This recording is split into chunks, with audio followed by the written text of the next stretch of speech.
And hello, everyone. Welcome back to Mike Spence's YouTube channel. We've got a fun, very fun theme for tonight with the success of Spider-Man Brand New Day. Um, we're going to be ranking the live-action Spider-Man movies.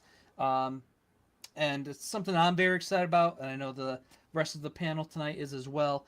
Um, People know me as a big Superman fan, but I've always been a huge Spider-Man fan. Growing up, watching the '90s show, and then when 2002 came along and the first Sam Raimi movie, that was like nothing else before for 9-year-old Mike. I remember we saw. I forgot if it came out Mother's Day weekend, but I remember we saw it.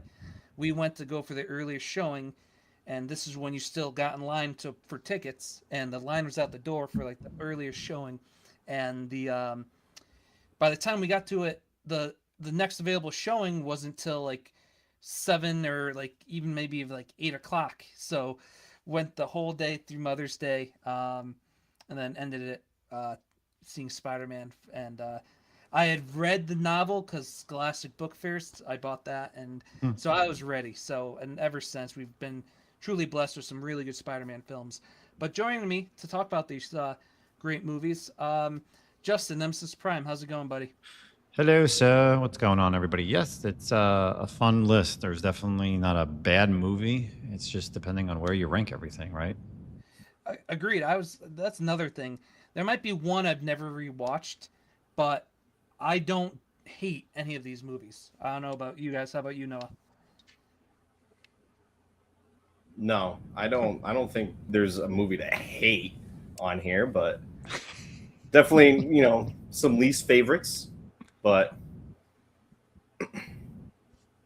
yeah, Cool. And then, Chris, how's it going? Hey, it's going good. It's really hoping that this internet holds up for this video.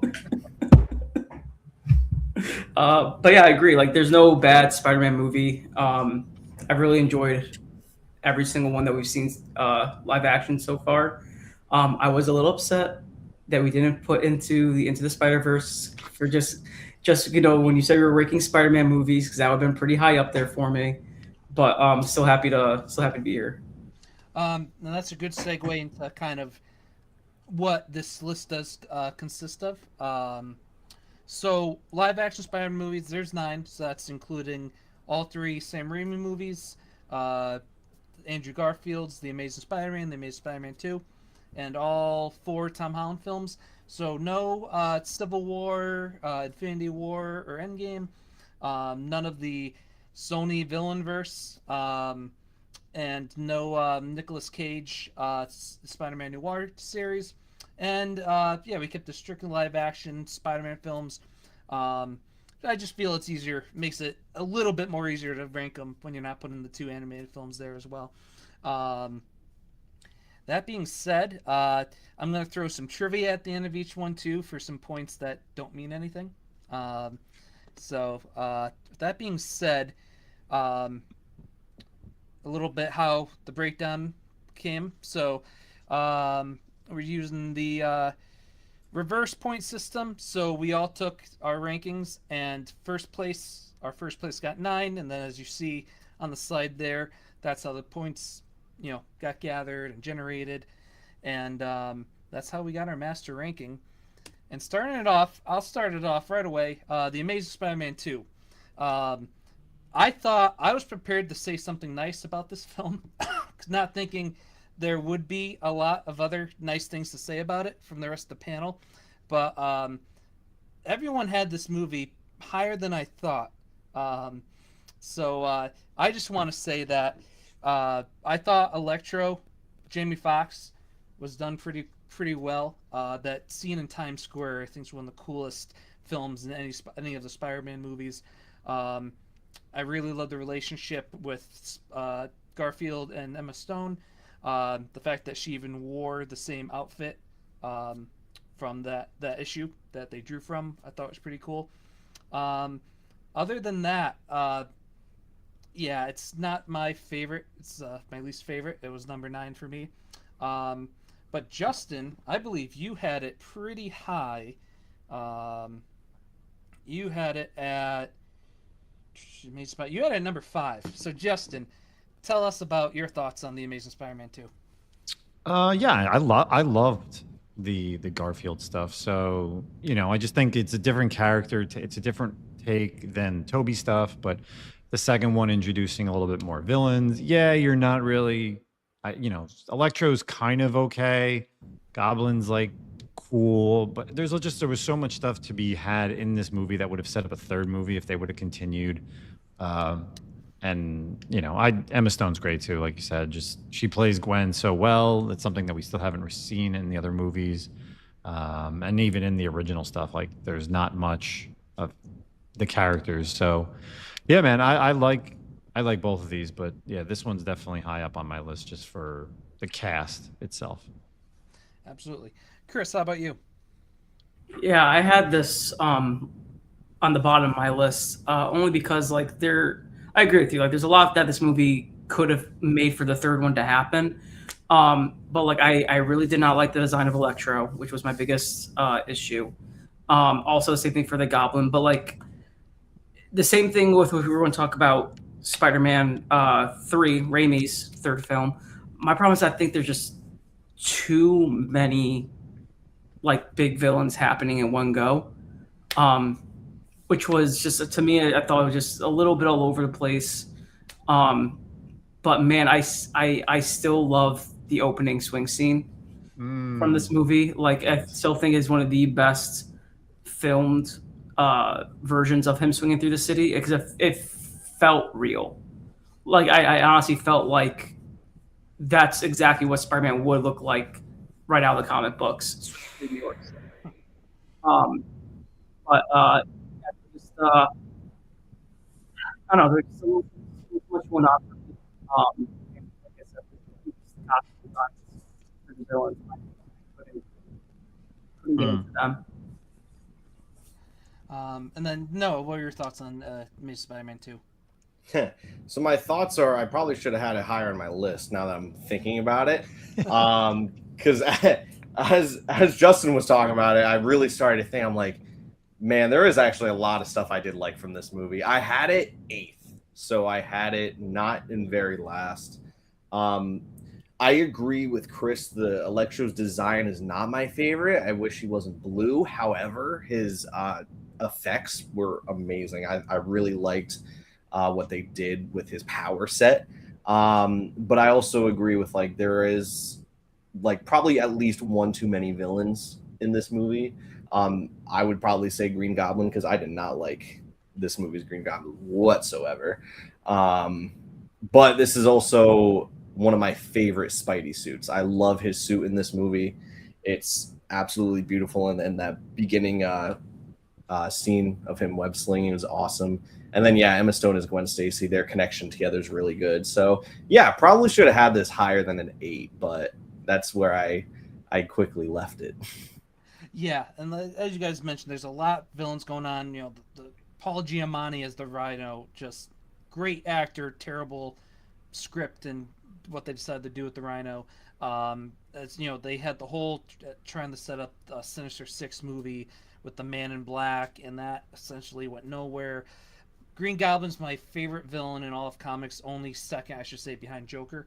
So I like Dane DeHaan as an actor. I thought he was a pretty good Harry Osborn, but what they decided to do with like the Osborn gene disease thing, and Norman's like a decrepit old man, and Harry inherits it. I thought that was all weird, and to make him a human goblin hybrid, I'm all for, but the execution here, yeah, I just didn't work. Although they did do the death of Gwen Stacy, very well, straight out of the pages. My quick trivia for it, though, guys. This movie does have a post-credit scene. Does anyone remember what the post-credit scene was for $800 points? Noah?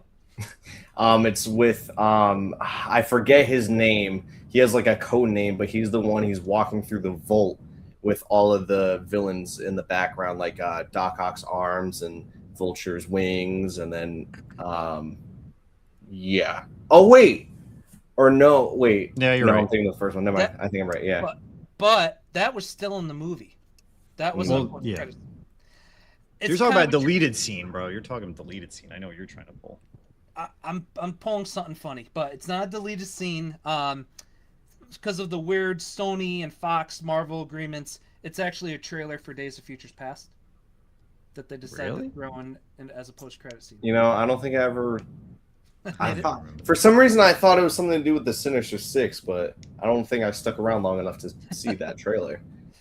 Because they really do shoehorn that all sequence could have been a post-credit scene, but yeah, with the Man in Black and you see the Goblin, the Doc Ock arms and the Vulture wings. That was still in the third act of the movie. It just kept going. That's right. Alrighty, moving on. We've got this one surprised me a lot. I think I had this the highest, but Justin starts off with the Amazing Spider-Man: Far From Home.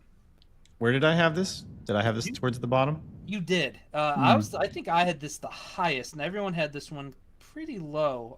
Okay. Justin, you had this. Yeah, it's a good movie. I guess the problem I have it with is it continues the trope of Peter Parker needs somebody, right? Like you're post Tony Stark, so now you're like, oh well, now he has the shield. You know, he's got shield, and then he also, in a way, it's like, oh, Mysterio's kind of like a mentor to him, even though it's obviously a big flip.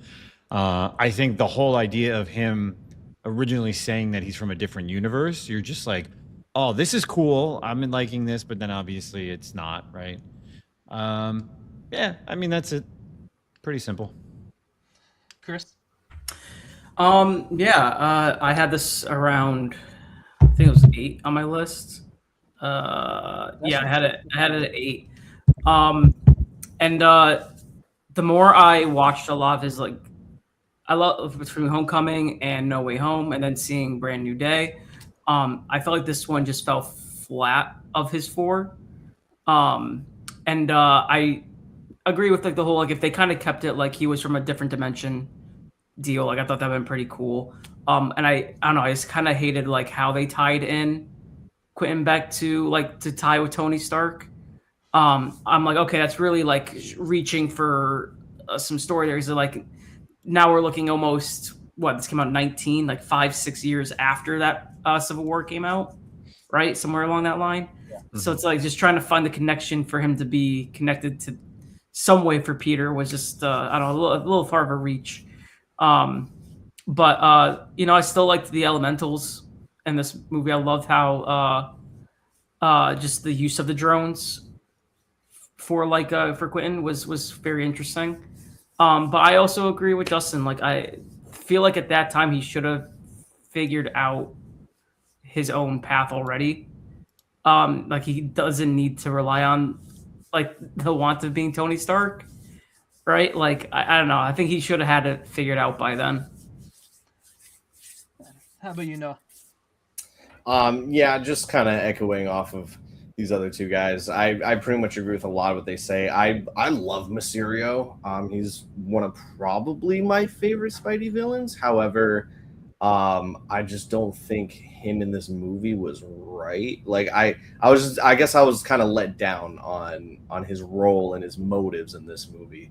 As well as, yeah, again, just continuing that trope of him still like looking up to people. I get it that he's still somewhat young, like he's still in high school technically, but it's like I feel like Spider-Man has learned to do a lot of things on his own and a lot of his own struggles, and that's what makes him Spider-Man.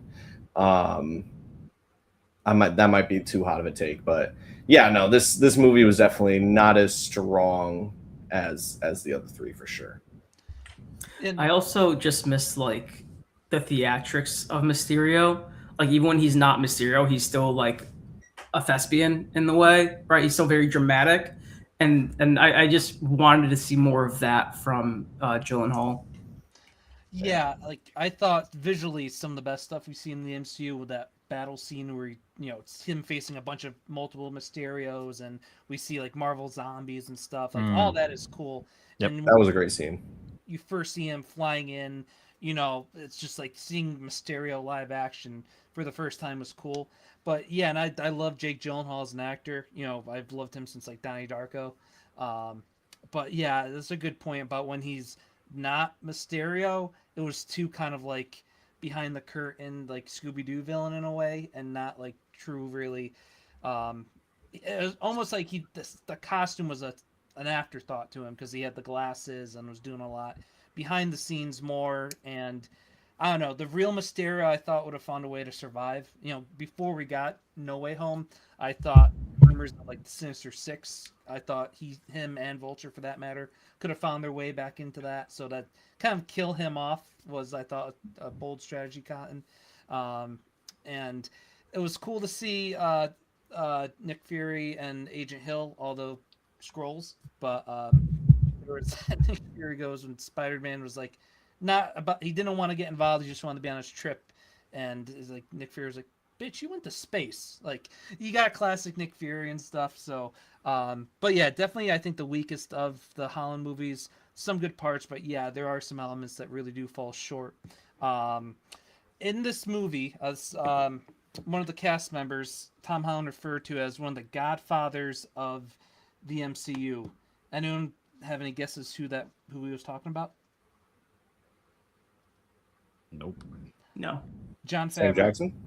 Oh, who? John Favreau and playing Happy Hogan. Oh, sure. Yeah. And I forgot to highlight a couple comments in the chat before when we started. So Chin, our good friend Chin, was invited. He wasn't able to join, but he did want to send us some kind words and his personal ranking as well. So Chin, thanks for tuning in. We'll see you on the next live. And as always, CT Jazz King here. And thing I forgot to note too, that we had a tie for 7th. So this was part 1 of the tie and part 2 of the tie, Spider-Man 3. And Chris, Yeah. why don't you lead us off? Yeah. Have a lot of nostalgia with this film. This was the first Spider-Man film I saw in theaters, and have the first film ever to be ruined in theaters.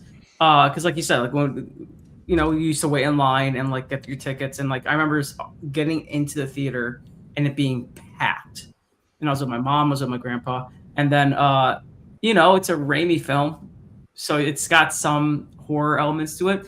Why would you bring your 3-year-old or your 5-year-old into the theater to see this? Because he cried the entire movie. I actually had to buy this on DVD when it came out so I could watch it at home to remember what happened in the movie. So there was that element. But yeah, like I said about Tasman 2, like I just thought too many villains for one movie. Honestly, it did not need Venom. I didn't think we needed Venom in this film. I loved everything that we were getting for Sandman in this one. And I think that should, and if like that was Raimi's main focus to begin with, was just a Sandman story. Until the studio like pushed to have a Venom tied into it. But I love the black suit. I think there's one that the best. I mean, it's the only one on screen, but like I really do enjoy the design of the symbiote suit. And yeah, I mean that big final battle scene with Sandman was epic at that like skyscraper height and level.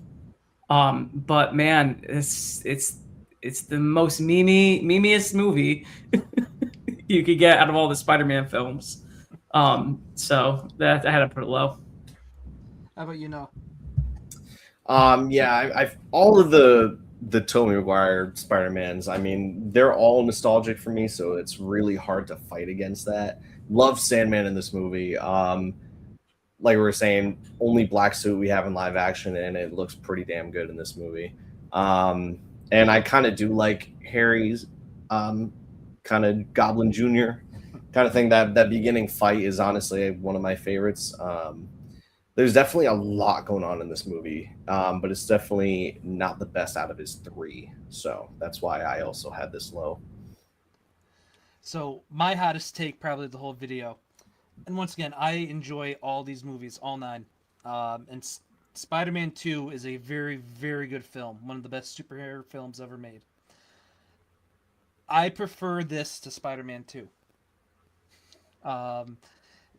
I think Spider-Man 2, for how good it is, I think it's when it's not lagging, and I know the big thing is about Peter throwing the suit away and being Peter, and not being Spider-Man anymore. But I think to a point that gets a little too tedious.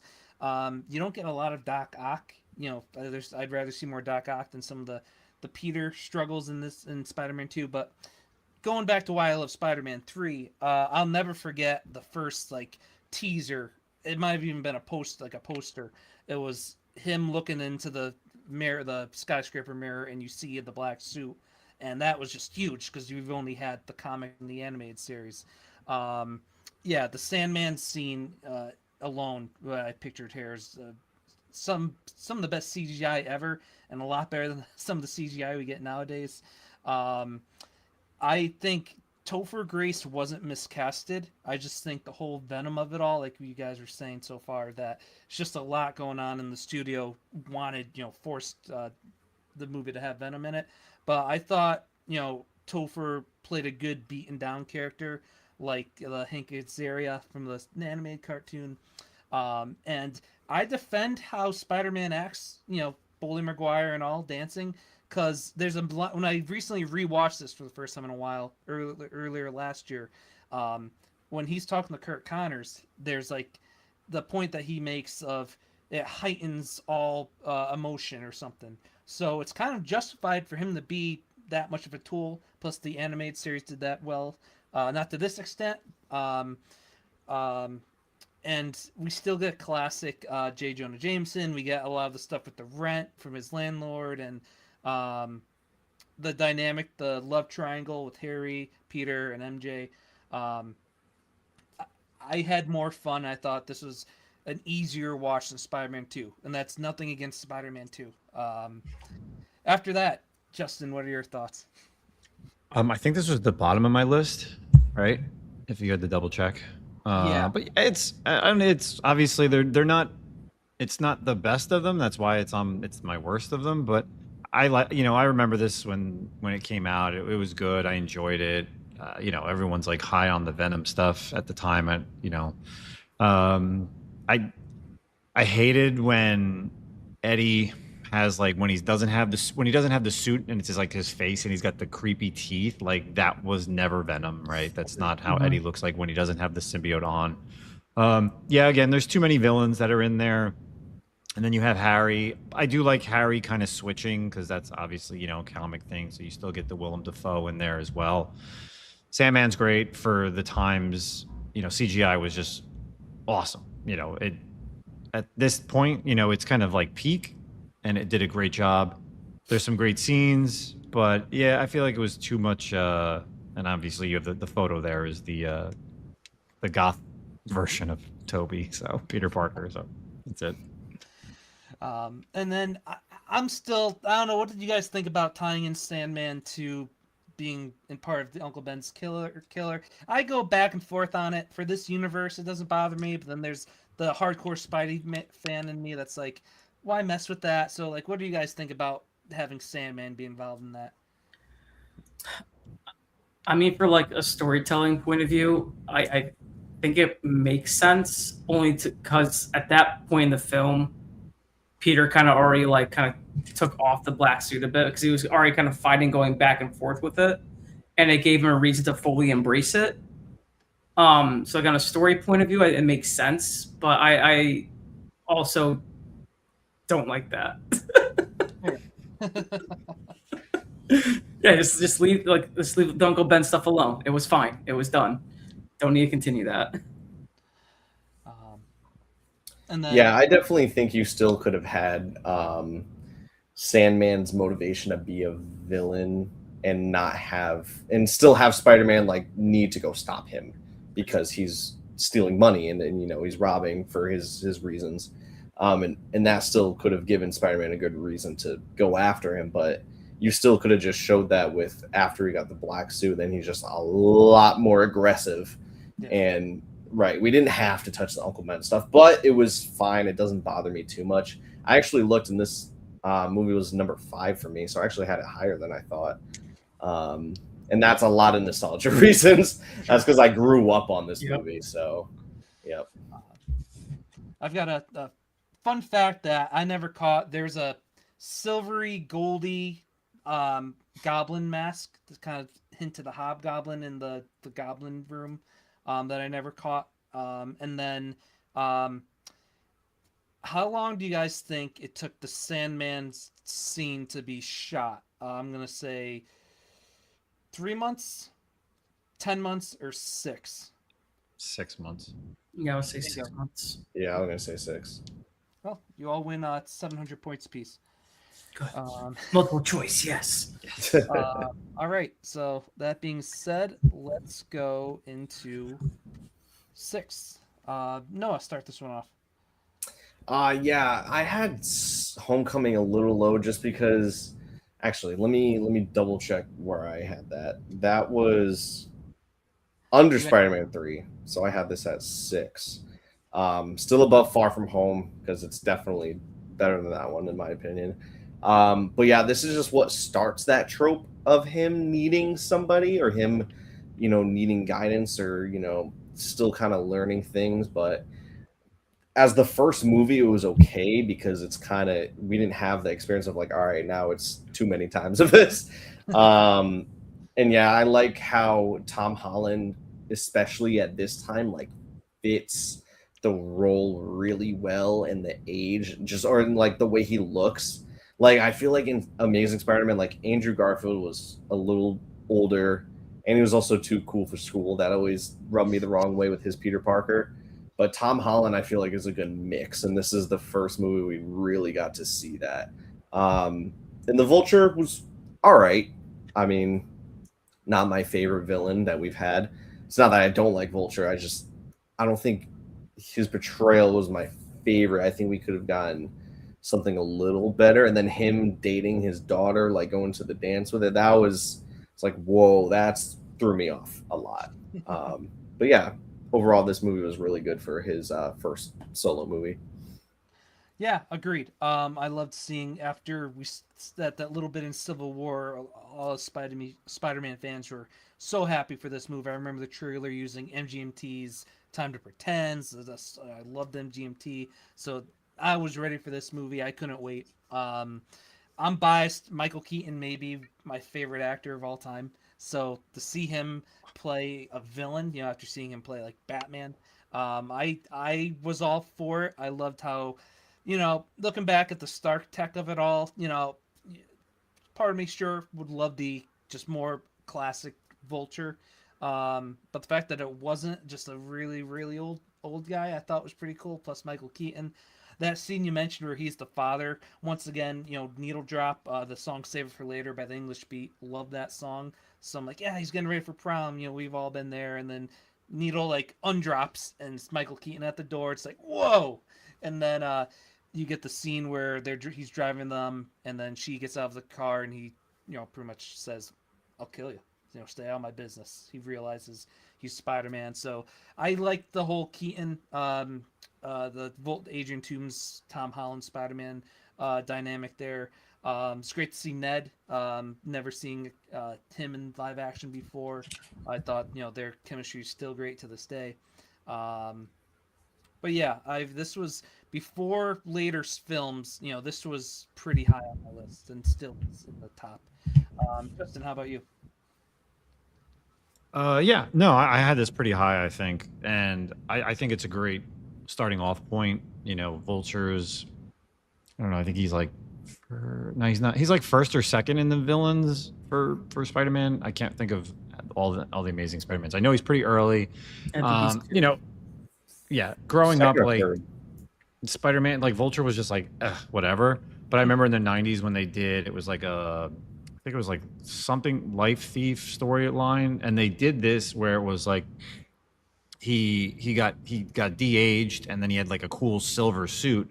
And I'm like, how are they going to do Vulture in modern times, right? So he doesn't have that corny yellow or yellow green suit, right? So I thought it was a great, modern age take on him. I think it was awesome. Like his suit was just fantastic. I like the idea how they brought him in, where it was, these guys are cleaning up after the Avengers movie, so that's kind of how you're built in that. Shocker is kind of cool. Whatever, you're not really getting the whole thing from him, but he's like a C-level Spider-Man villain. I did like how they continued Michael Keaton in Morbius. Right, he's in Morbius real Yes. quick. So like he's still around, like he knows who Spider-Man is, but doesn't tell anybody, which is fun. I actually just recently rewatched this after I watched Brand New Day because I was going to kind of go through all of them before we even decided to do this. And yeah, man, I like it. It's Michael Keaton's just a great superhero like actor, right? He can play whether it's good guy, bad guy.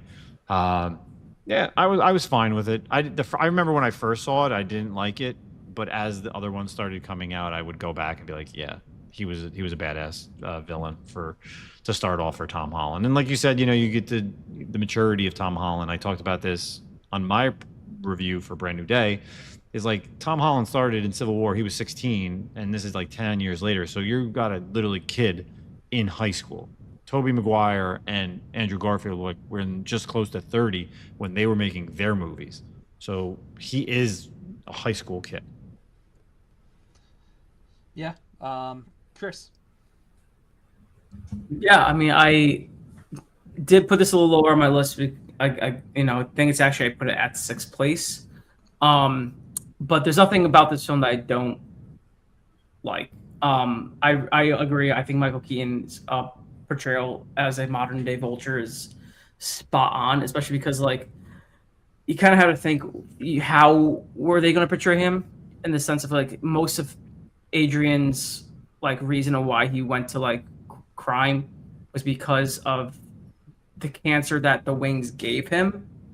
He was trying to get money to get more research to cure himself. So I was in the same boat. It's like, how are they going to try to tie that in? Especially because like we saw so far, there's been no real, other than Peter's high school life. How is he going to get tied in to be even remotely around Adrian, who's at like an Oscorp level scientist? Because he's already got Tony Stark, but like from what we saw, there's no connection with Tony in this film at all, unless something really bad happens because surveillance of Stark Tech. I loved honestly, like I love the suit design. I love that we kind of got like it started very low level for him. There's just for me. This is one I just had to put somewhere on the list. And then they also recreate like the cover for ASM 33 where he's under the rubble, so you see him get under that pile of stuff after the Vulture explodes the building on him. So that was a great homage to see. Not much good trivia, but a fun fact that the word Vulture, he's never referred to as the Vulture. I think at one point Tom Holland calls him the Vulture guy when he's talking to Tony Stark. So I thought he's never name dropped as the Vulture, which fun fact. Moving right along to number 5, we've got The Amazing Spider-Man. This was another fun movie because it came out 10 years after the Spider-Man 2002, the first Sam Raimi Spidey, and I think 60 years after the initial AF-15 first appearance of Spider-Man. So I had a lot of cool that going into it. We were starving for Spidey because this, so this was 2012, and Spider-Man 3 was 2007. So we were starving for it, and I love them. I've loved Emma Stone since Superbad, Easy A. So once again, I thought she's great with Gwen Stacy here. And Andrew Garfield, a fresh face. I agree with Noah said earlier that he's got kind of like the cool hipster kind of vibe going, which we all love Spidey as the nerd and everything. He's got the smarts, but he's they throw in a Flash Thompson scene there, but seeing the Lizard for the first time, another huge character from the '90s cartoon. He's debuted ASM number 6. I thought it was done pretty well. I also, I love Dennis Leary, so I thought he played a really good Gwen Stacy. The dinner scene they have where she invites Peter over for dinner, and just the back and forth between Captain Stacy and Peter, I thought was great. So I enjoyed. You had Martin Sheen as Uncle Ben, and they kind of a different take, than the Raimi one, with how it's all laid down and he delivers the iconic line. Um, Sally Field was a good Aunt May. Yeah, so this is, I think, right in the middle for a lot of us. I think I had this from second to last, 8. But I enjoyed this movie and the post-credit stinger.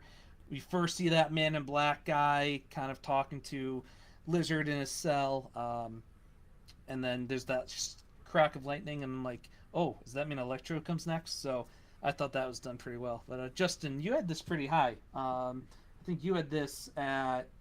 Um, this is your number one, if I'm not mistaken. So what are Really? your Wow. Okay. All right. Yeah, man, I guess I liked it a lot. Yeah, man, I guess it was a different take. It was, after the Sam Raimi stuff, you have a new version of Peter. It's not he was more of like the ultimate version of him where, he's a skateboarder kid. Like he's not in, he's obviously just graduating high school and stuff like that, but I mean, he was more quippy, I feel. I enjoyed, his jokes. It's just, again, it's tough with being like an older person. I mean, I love Emma Stone as Gwen Stacy. Again, same thing. You get an introduction to her like you should have, because like she was before MJ. So, we got Gwen in Spider-Man 3, but really, this is your introduction. So you're like, all right, well, she can't last long in this universe. Let's build this girlfriend and move to the next one. But yeah, the suit's great. Any scene that anybody's in is a lot of fun. Lizard was just how are you going to do the Lizard was just like completely different. So yeah, I mean, this is definitely I guess this was my favorite one, but that's great. Yeah, no, I mean, I love all the amazings. So they were pretty high up on my list. So Chris? Yeah, I love this for a lot of reasons. I love that we did get a more quippy Spider-Man. I think every joke that he said landed pretty like right on the hit it right on the nose. I also really love that this was the first time we really got to see Peter create his whole like arsenal, from the web shooters to the costume. I think honestly, like that whole montage of him creating his suit was one of my favorite parts of the film. Um, but yeah, I mean, I again, great introduction for Lizard. I really like the route that they took with him. Do I like especially this image right here? I'm like, it kind of looks a little to me with how his face is. But I can't remember this actor's name, but I've always liked him in a lot of stuff. And also it's the first time we saw like Spider-Man do some pretty like spider like actions. Like how if you remember that whole like high school fight with the Lizard, how he was kind of crawling all over him as he's like webbing him up. I thought that was the most spider thing I've seen Spider-Man do on screen than what Tobey Maguire's was doing. So it had more agility, which I really liked about it. And that's pretty much it. Cool. And then Noah. Yeah, I actually had this last, honestly, because yeah, I definitely, again, I love I do like his Spider-Man. The eyes of the costume is my least favorite eyes in every costume that they've ever done. The Lizard I did think was really good. I don't know, his more human face, I guess, kind of threw me off a tad bit, but it didn't bother me too much. Gwen was really good in this movie. Effects after the I was about to say Tom Raimi.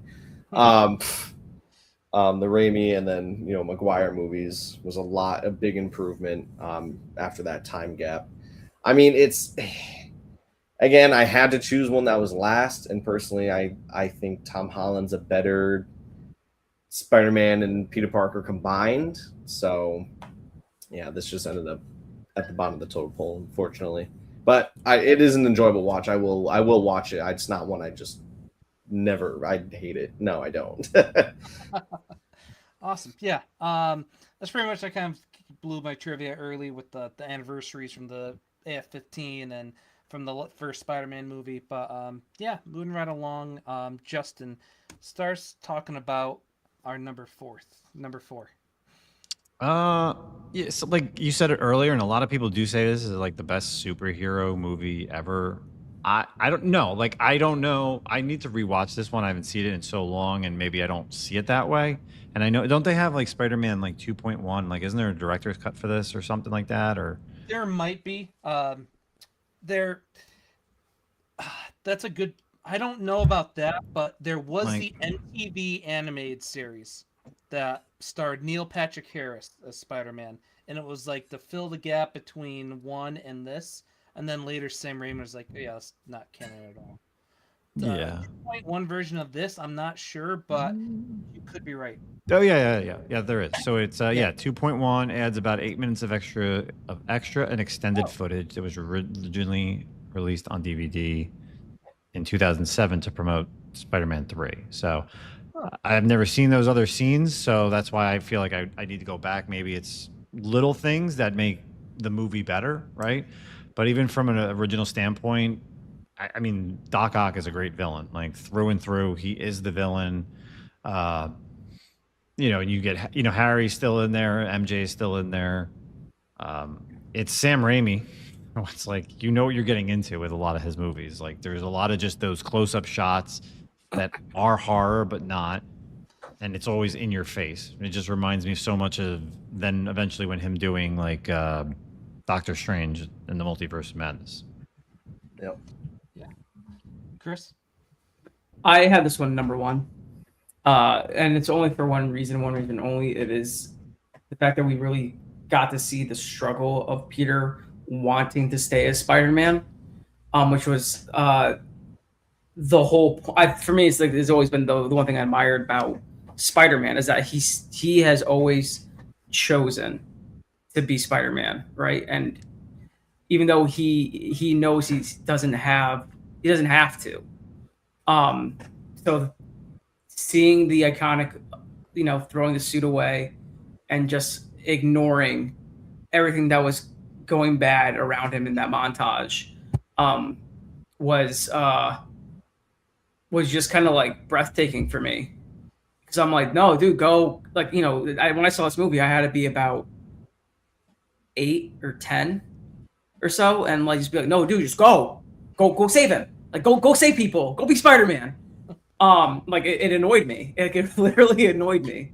But at the end of the day, though, is especially once he finally realized he had his powers back, he did the right thing and go back to be Spider-Man. And it's the one thing I love about him, is that he had the choice and he always chooses to do the right thing. And then just cinematically, like I think it's a beautifully filmed movie.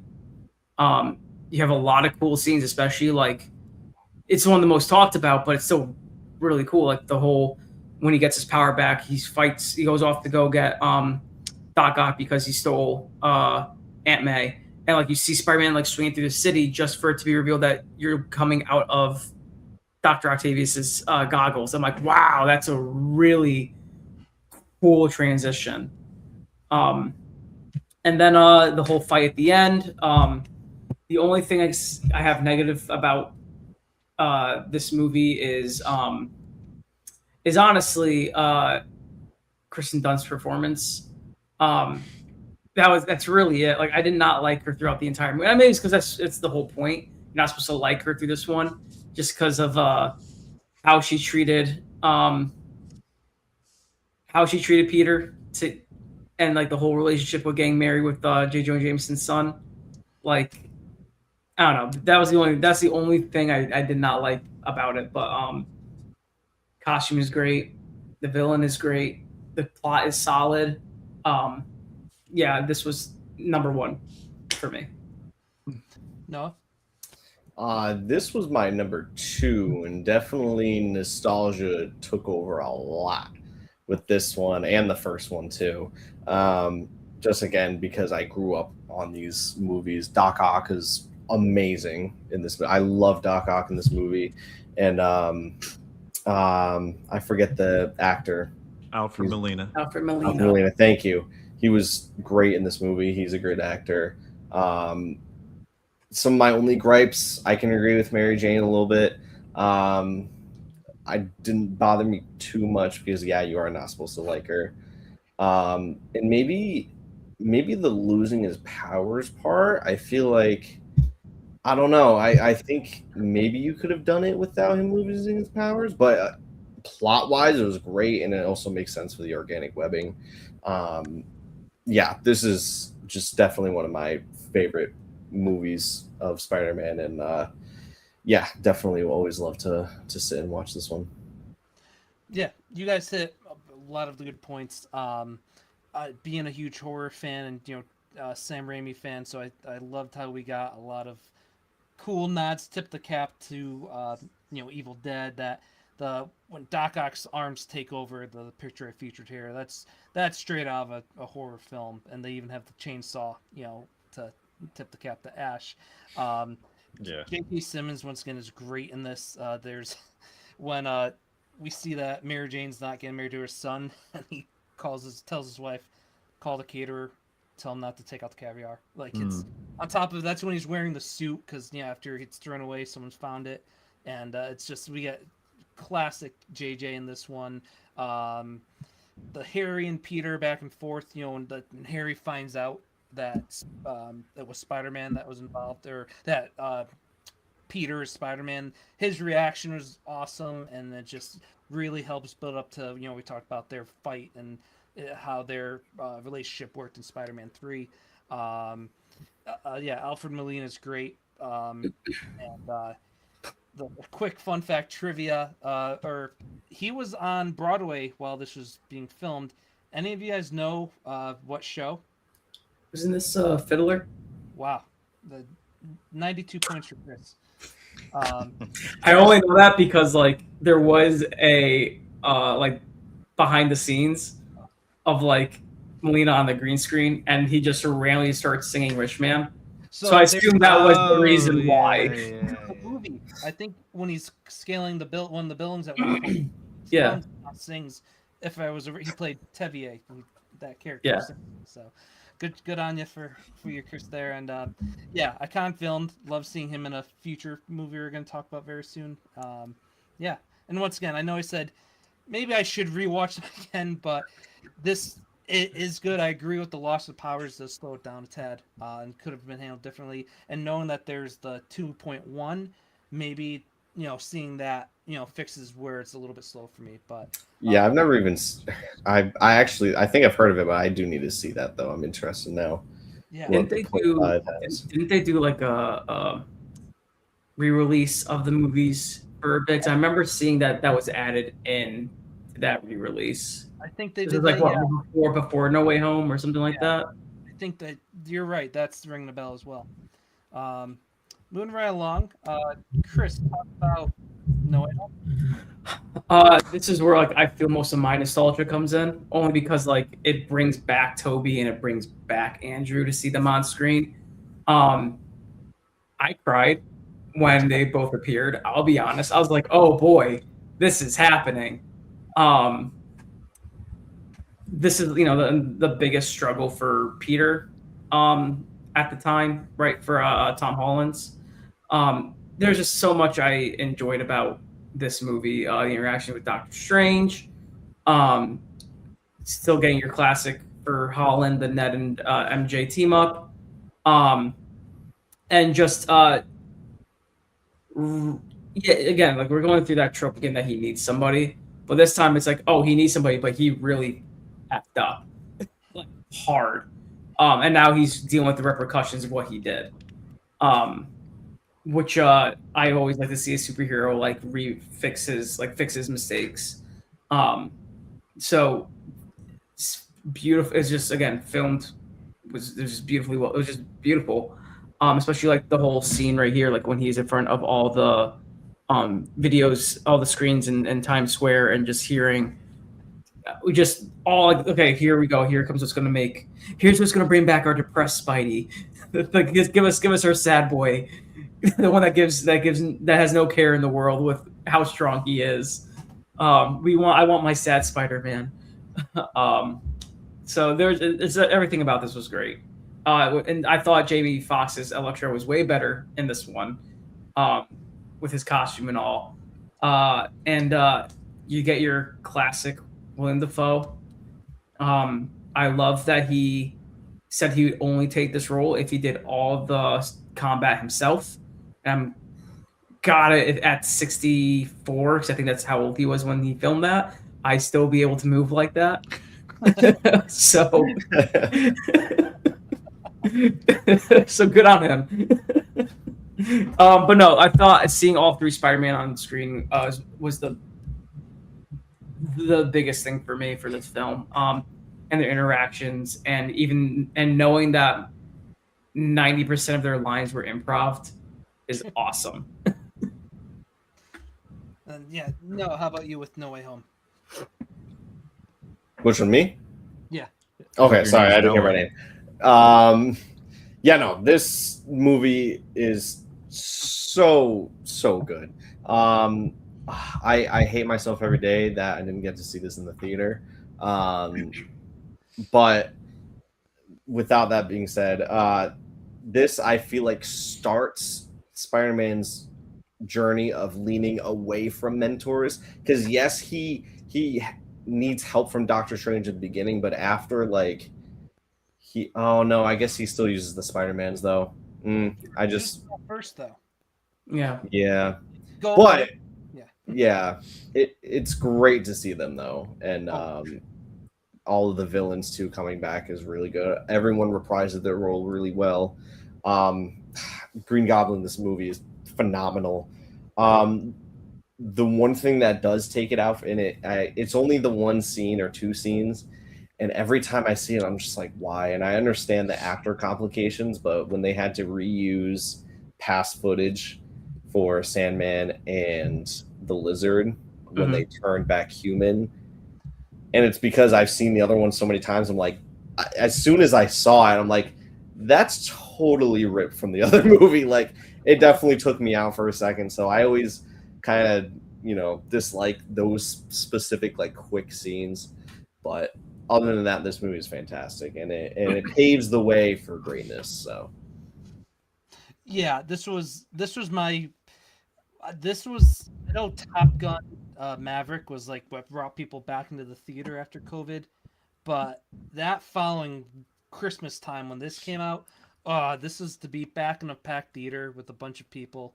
It was the reactions to most everyone knew the Spider-Man were in it, but just people's reactions when you see Andrew and you see Toby, and even the my theater laughed when Defoe reprised the "I'm son of a scientist myself," and like the theater laughed in unison. It was pretty cool. But yeah, we see Holland kind of take that, like Noah said, that first step, and he's moving on from Stark's shadow. And like when he sees the other two, he's like, "Nope, I'm gonna send you back along with the villains. I messed this up, and we're just gonna send everyone else back. That's it." And he was gonna activate the spell. So you see that maturity. I love the take, because this whole trilogy up to this point, are we ever gonna get more than just a little quick comment or the thing on his briefcase or suitcase about Uncle Ben? I liked what they ended up doing with Marissa Tomei's Aunt May, because it made more sense, because we had her and we saw their relationship throughout these three films. So for her to deliver the line in that scene, like one of the many times I cried. I didn't just cry; I cried many times in this film, and that moment that completely worked for me. I loved the villains when they're all when Doctor Strange has them all in their like cells, and just the back and forth between the villains and Ned, MJ, and Peter. And I thought that was all great. And yeah, before a certain Spider-Man movie, this was my favorite in the MCU. And initial reaction, this was like my favorite Spider-Man movie. I love it. Once again, we got Green Goblin back. Defoe crushed it. Justin. There's not much to say. It does have one of the coolest fights between Green Goblin and Spider-Man when they're in the apartment. Like that's it's pretty badass. Yeah. But I was just like looking up numbers, like just money wise, like this still just almost hit 2 billion. So like obviously the newest one is at over 2 billion at this point. So I mean, Spider-Man's always making money. Everything else is just like, eh. So yeah, they're always good. These are always good movies. You guys did a great job. Number 2. What do we got? I will highlight the chat quick. John saying Emma should have played a redhead. Yeah, she could have pulled it off. She has in the past. Yeah, Simmons so good. And then with me doing Chivia Chin, not very happy with that.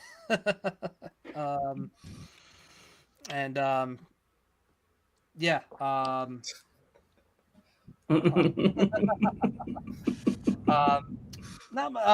I thought I would make this through a question, but this is the first MCU trilogy where each film's directed by the same director. So I thought that was neat. So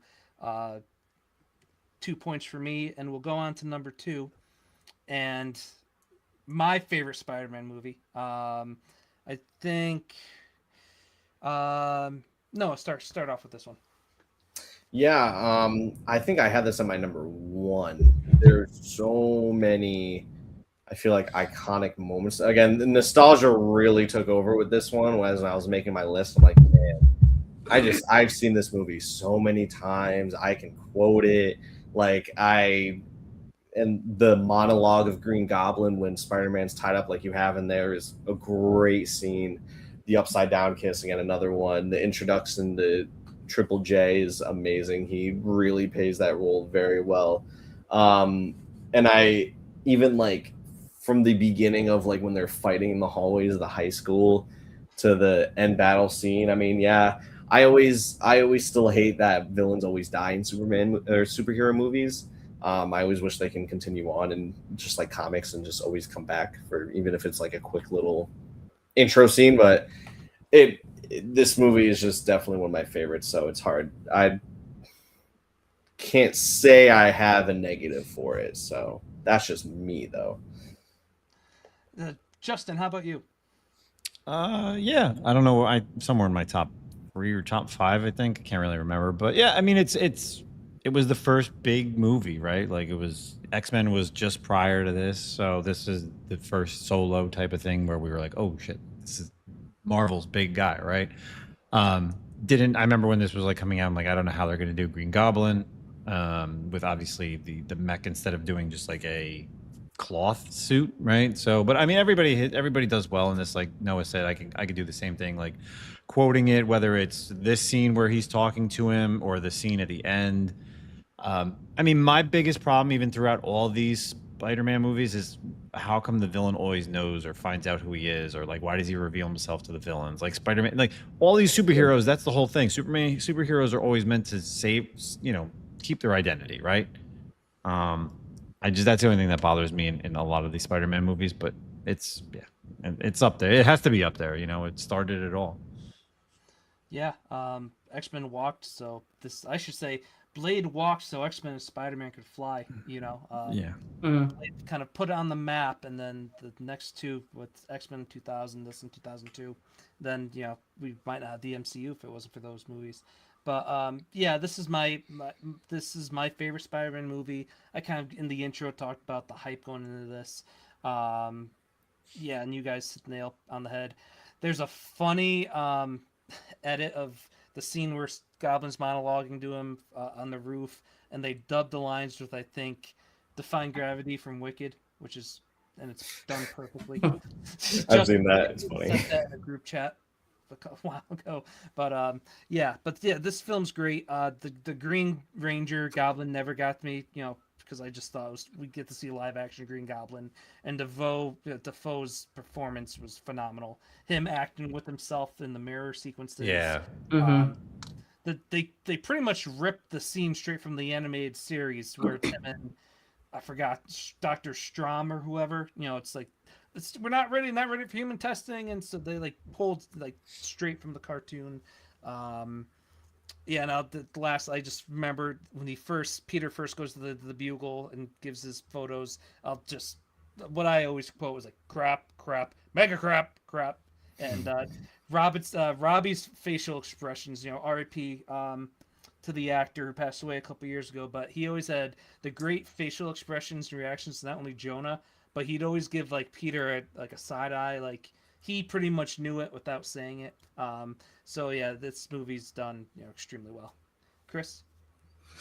Yeah, I mean, I can't say anything bad about the film. And especially because you guys already said so much good about it, that I agree with. The one thing I just know that was a smart choice on like Raimi's end was like I'm kind of glad he went with this like mech look for the Green Goblin, because I have this and I still have it, the original like DVD that came out, and just watching all the behind the scenes of it and like seeing how just Evil Dead the original mask looked. Yeah. It would have scared me when if I was a kid.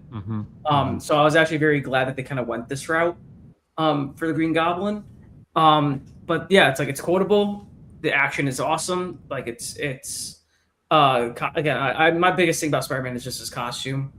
And I thought they nailed it on the first go around. Like I literally had this action figure for most of my childhood. Specifically the Tobey Maguire costume one. But yeah, it's a great movie. And it's definitely, the godfather of all Spider-Man films. All right. So Willem Dafoe, you mentioned how he did a lot of his own stunts in this one. Multiple choice. Do you guys think he did 75% of his stunts, 82% of his stunts, or 90% of his stunts? Pretty sure he did like 90% of his own stunts. 90%.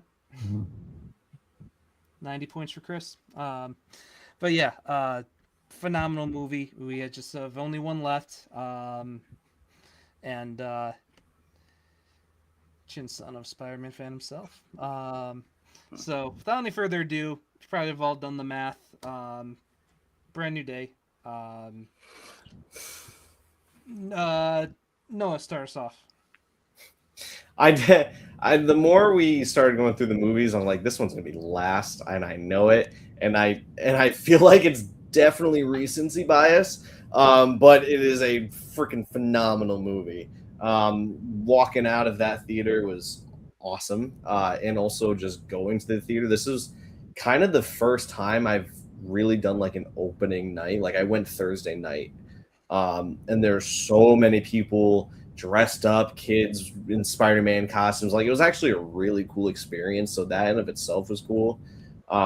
Actual watching experience was decent, but actually about the movie, it's definitely the first time we saw Tom Holland as like strictly street level and like dealing with his own issues and villains, and nobody really was to help. Even like Punisher, he kind of was a little bit of like a buddy, but he wasn't like he's definitely not anyone to look up to. But John Bernthal in this movie was phenomenal. His scene at the end was really funny, and I never expected that from him. The Hulk was really good. I love the fight scene, even though there was actually a misedit. I don't know if you guys saw that. Yes. Yeah. So then I look at that, I'm like, huh. And then I also, Jean Grey with the whole sister thing was all right. Her, Sadie Sink as Jean Grey was really good, though. I love that casting. The suit in this movie was awesome. The scenes, all the inspiration from the video games and the comic book covers, like how much homage they put into this movie was really cool. And yeah, I'll let other people talk because I could keep going. So really good movie. This was like my third, I believe. Chris, we saw it together. It was the second time I had seen it. It was your first time seeing it. Yes. Again, this was just a very good movie. I agree with Noah that we were finally get to see him at a real street level. experience. I just loved the relationship between Spider-Man and Frank Castle, because this was also like the number one complaint most people had about the movie, which I think was bonkers. Because the whole point of the relationship is that Spider-Man makes him a better person, um, and to not kill when he's around, and to be a little whimsical and to let go a little of like just because it's because Frank sees his son a bit in Peter, um, and I didn't think about that. yeah, like the biggest complaint is that people had like he's like, oh, why is he killing people? Why is he swearing? I'm like, because that's the whole point of Spider-Man when he's around him. Like he's supposed to he keeps him sane, and brings him some like level back into his life. Um, but Sadie Sink as Jean Grey, I thought she did a great portrayal of her. Um, I there's just so much in this movie I loved. Only complaint is I wish we got a little bit more of Scorpion than what we did. That was really it. It's like especially we had that hype since Homecoming, uh, and we only got maybe a total of 10 minutes of him on screen. Um, but no, I love this movie. I can't wait to watch it again when I find the time to go see it again in theaters, or just have to wait until it comes on digital or DVD, and we can continue this as much as I can. But I move to the next person.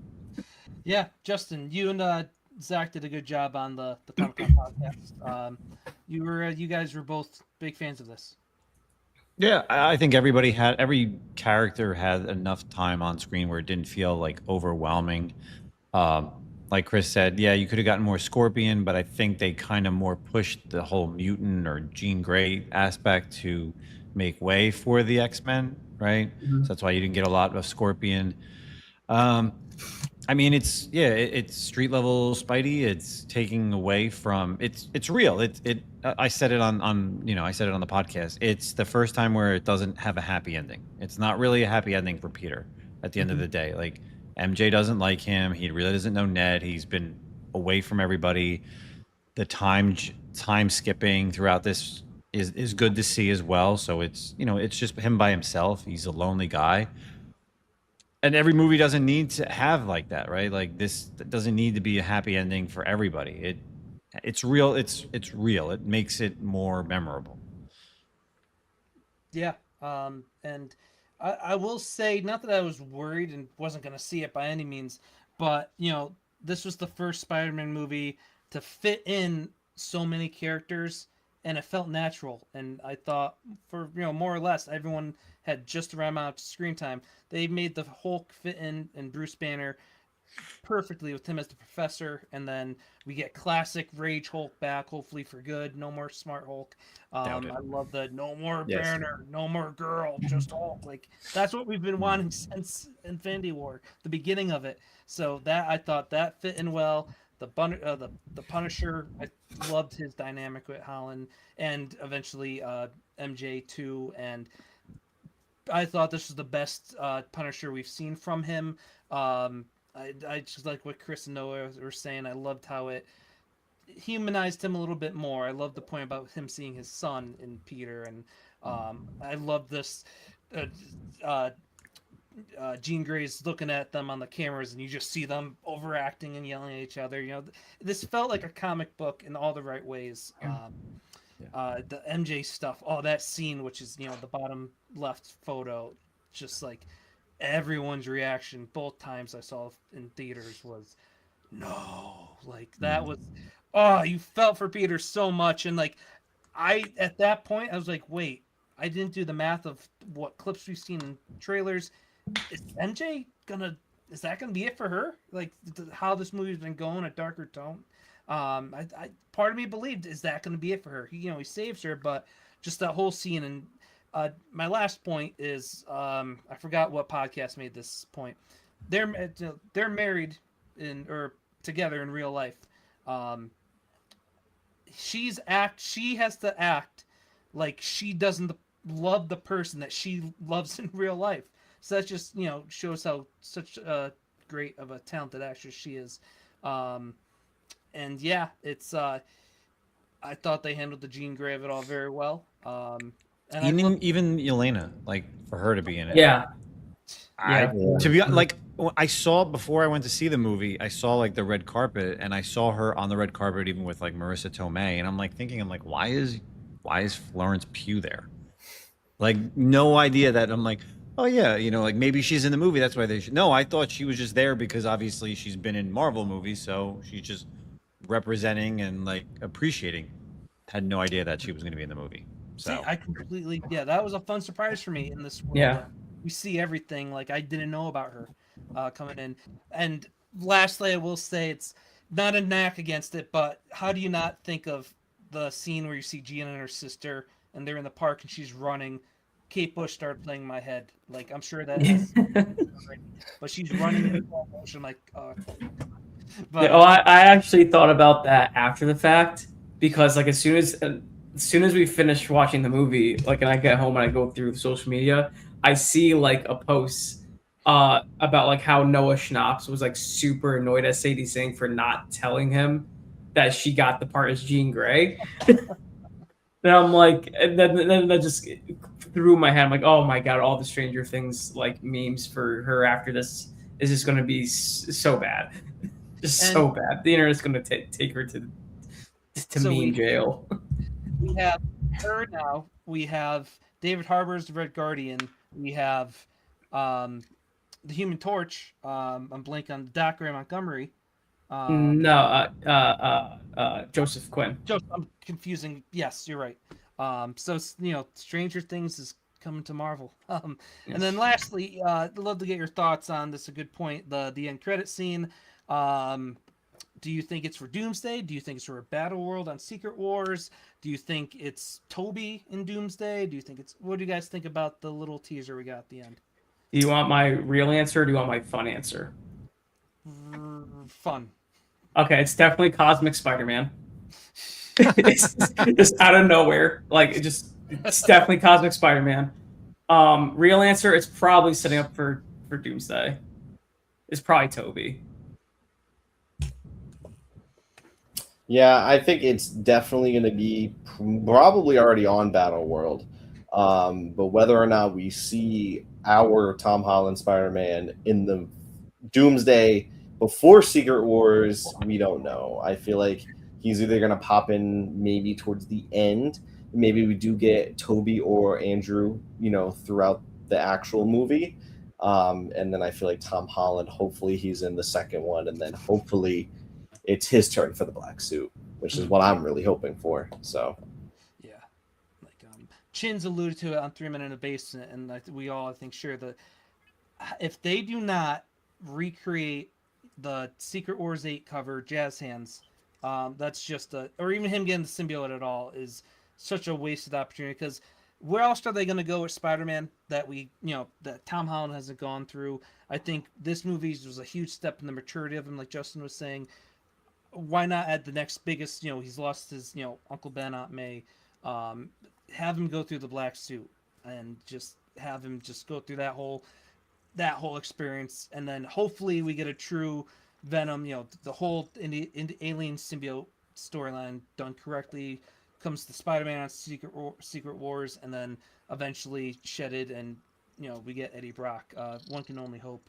But yeah, that's our list. I kind of put this slide in there too. So these are the points, not the rankings for each of everyone. So, for example, Brand New Day was my 8, so that was my number 2. Spider-Man 1, I had 9, so that's my number 1. So that's Jesse was not able to make it tonight, but Jesse's a huge Spider-Man fan, so I'm happy we were able to add another set of numbers to make this an interesting list to where it was, because when it was all said and done, I was like, this is really neat. It's, not exactly what my list was, and I love talking about the Amazing Spider-Man films too, and I kind of do want to watch the sequel again because that's the only one I've never rewatched. So yeah, this was really fun. It was fun talking Spidey with other great, huge Spider-Man fans. Um, Justin, any thoughts on putting this to a close with the Spider-Man movies? Where do you like to see Spider-Man go in future films? I need Felicia Hardy Mm. in the next movie. I need Yes. them to take a back seat. Yes. They need Ned and MJ to take a back seat, Yes. and they need to introduce Oscorp and Harry. 100%. Needs to happen. That's Agree with that's all that. all need that Yeah. happens. Yep. Yeah. Chris. I, Justin said most of what I was thinking, but I would also love to see like a chameleon thing happen with him, because it's another like street level villain of his. But it was one of his biggest, like it was his, I think it was his first like ever, like big bosses he had to take down. So I'd love to see something with that involved in the next future films. But yeah, I also agree, like with you, Benson, like we with the maturity level of everything, and we need to get the symbiote in there somehow. Which was also my other thought of that end credit scene, like oh maybe they picked up some form of like, because we know for a fact that the symbiote is in that world, because maybe it could have had some off world like trigger once after End of No Way Home and Tom Hardy's Venom like sparked something. Who knows? Just spitballing, but that's what I would like to see. I like to see more of what Justin said, some chameleon and some symbiotes. Yeah, I mean, again, just echoing off of everyone else. Want to see? I've been wanting to see Felicia Hardy. I've been wanting to see Black Cat. Yeah. Honestly, I was hoping this video, or not this video, this movie, Brand New Day, we were gonna get it. I really do want to see him in the black suit. I think he would play that really well. Actually, John Big Daddy Ross, Craven's Last Hunt would be an amazing storyline to do for his next solo movie. But as much as I want Tom Holland to probably play Spider-Man for as long as he can, I feel like Marvel will eventually lean into Miles Morales, and he might either just be an older Spidey or just like a mentor to him where he's not in it as much, or it's going to completely replace Tom. So we'll see what happens with that. Maybe we'll get our next Stranger Things casting with Miles Morales if you guys have seen the rumors. Yeah. But I feel like everyone has. But yeah, no, that's why I feel like it's going to go. Yeah, I mentioned the black suit, and Chris mentioned Chameleon, and John Ross mentioning Craven the Last Hunt. Craven's the cousin of Chameleon, so that's how you can bring those characters in. And if they do go down, keep Holland for another couple of years, it's a great. How do you follow the symbiote? Either Craven's Last Hunt or pay off Ned being a magic user. Maybe the Hobgoblin rumor comes to fruition. Maybe, hopefully, we can get Punisher, Daredevil, and Spider-Man, and Kingpin. If they can get their weird contractual TV, whatever. Yeah, that'd be cool. But yeah, guys, thank you so much for joining me on a Monday night, kicking off the week with a bang with talking Spidey. Noah, talk about where people can find you, anything upcoming up, channel, social media, anything like that. Yes, you guys. First of all, thanks for having me. Thanks for having us for tonight. And you can find me at Broke Boy Comics on both Instagram and YouTube. And I will for sure have a video out this week. So that is definitely confirmed. If I don't, you guys can give me every single backhand comment you can think of. Oh, I want to go to your Instagram chat messages. Yeah. You should have a countdown, like there's the doomsday countdown right now when you're uploading it. That is very. Chris. Thank you. Highly A-list AMC member Mike Benson for putting me back on here. I would always love to talk about Spidey. For me, I have a bunch of music stuff. You can find me pretty much anywhere under the title From a Little Town. And upcoming, I just finished recording and I got the masters for my next album. So that's still hopefully going to be out either end of this year or beginning of next year. Awesome. Justin, what you got going on? Same name on Instagram. Find me at the Uncensored Nerds through the Comic Con podcast. So anywhere podcasts are found, our weekly show. And that's about it. Awesome. And then yeah, I'm not even gonna tease a movie or next video. That's probably never gonna happen. But thanks to everyone who did tune in. If anyone goes on the rewind, thank you for tuning in. Once again, thank you guys. I've had ideas, so I'm gonna go against what I just said. I'd love to do like a Disney movie draft. I've talked to these guys about doing that before. Where you draft, you have to have a certain number of animated, maybe one of the live action, and just so 3 Men in a Basement. Chinmo did a great Star Wars one with both Noah, Justin, and Murph. So I've been wanting to do that too. So if the stars can align correctly, I'd love to do something like that as well. But yeah, thank you everyone, and yeah, keep on slinging everyone. Take it easy, everybody. Later. Have a good night.